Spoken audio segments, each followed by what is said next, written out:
I'm responding to Mase outs Diddy as a hypocrite. How can you do this to your own people? The thing is that many don't understand about the music industry. I studied the music industry. It's a business. And I'll tell you what book I read. The book is called This Business of Music.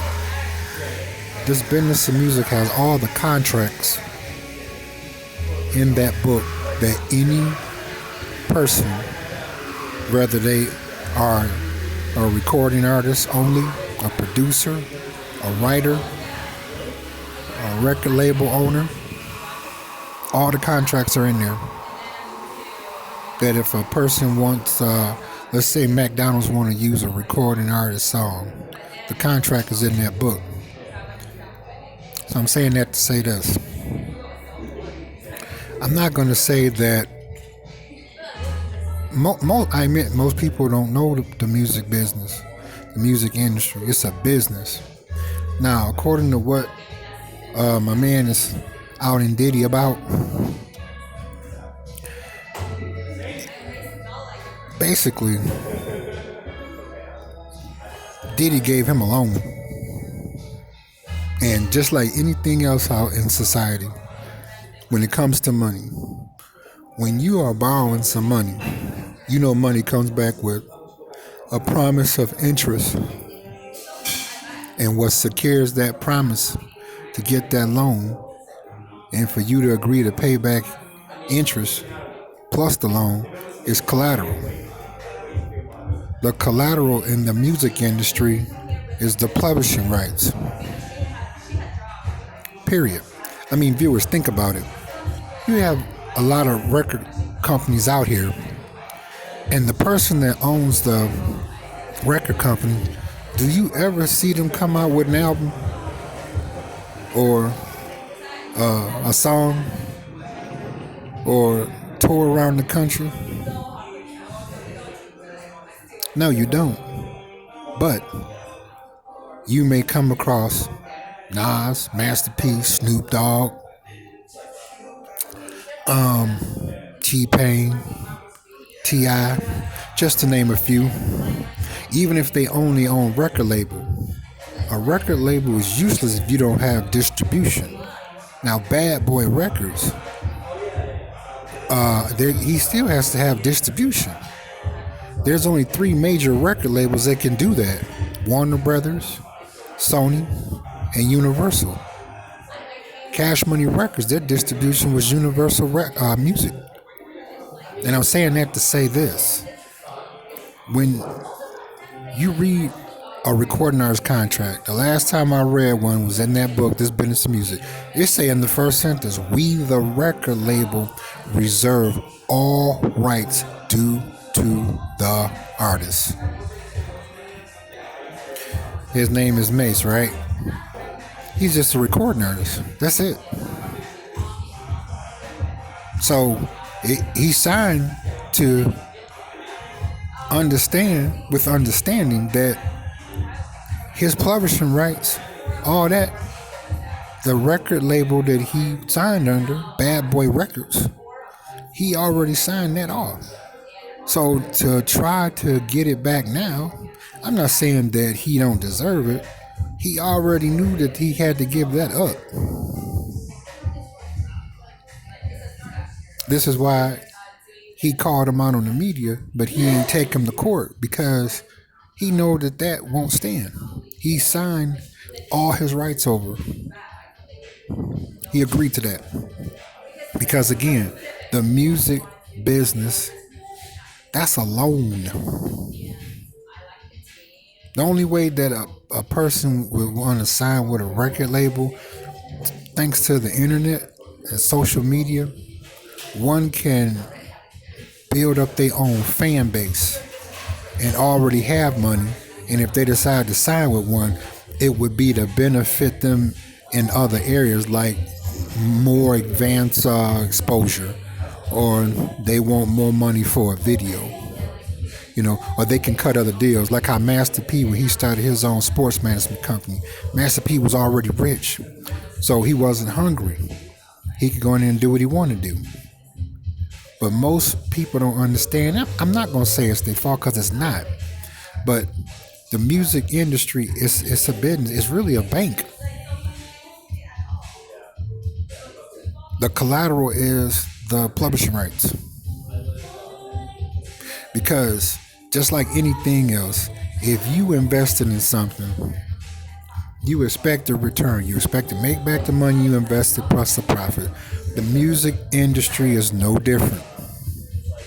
So really, Diddy, what's my man's name? Baby from Cash Money, Suge Knight, all them that was accused of ripping off the artists. In reality, no, they didn't rip them off. It's a business. If it wasn't for Suge Knight, there wouldn't be no Snoop Dogg. If it wasn't for P. Diddy, there wouldn't be no Notorious B.I.G. May he rest in peace. Because this is how it's set up in the book. And if you viewers disagree with me, I strongly suggest and recommend read the book called This Business of Music, where it says in there that when an artist is not known by law, the record label is only obligated to pay that artist 4 to 6% of the suggested retail price off of each song that's sold. Just like Babyface and L.A. Reid with LaFace Records, they didn't rip TLC off. The contract was already set up that if you paying for studio time, gas, food, traveling, advertising, this person just has a talent. They don't got no money. So their collateral is their talent. That's what I'm saying before. It's sad that he realized he can't get his publishing back. I feel for him on that part.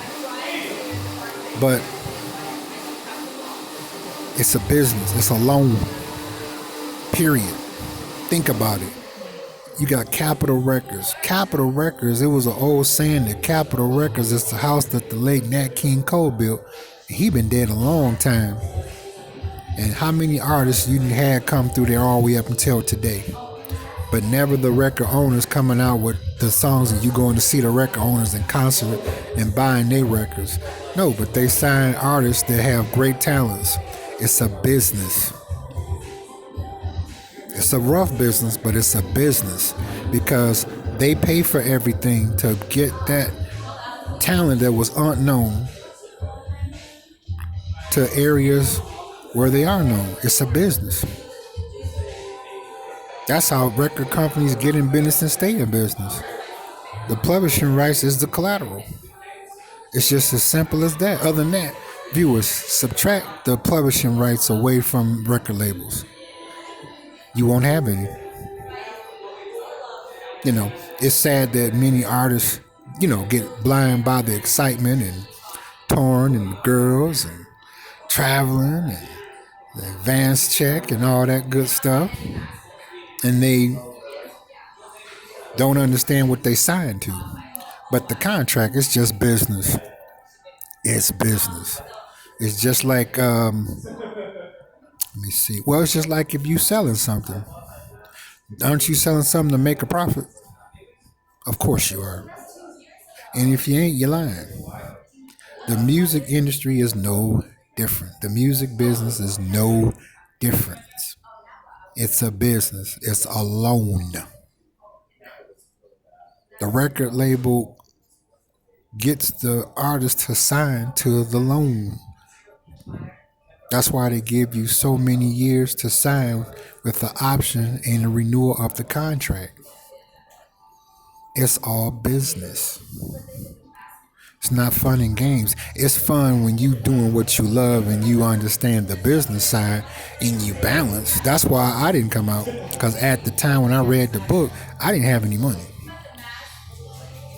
And I was like, okay, well, now it's not a good time for me to get signed because I understand that by law, a record label was obligated to pay an unknown new signed recording artists a certain amount of money because they have not sold any records. They have not proven that they are a moneymaker or earner, as they call it. Okay, so I understood the business. I didn't feel like I was getting ripped off. I just was like, nah, I'm not known, so the money that's going to spend for, like they give a good example in this business of music. They say they get the record label to get you to record 5 songs. If one song becomes a hit out of those 5 songs, you don't get paid until that song that became a hit covered the loss of them other 4 songs that was recorded that didn't make any money. By that time, you forced to resign and renew your contract or risk getting sued for breach of contract and ruining your reputation. It's a business. It's a loan. So viewers that understand where I'm coming from, put your comments in the comment section. I want to know. Don't you go anywhere.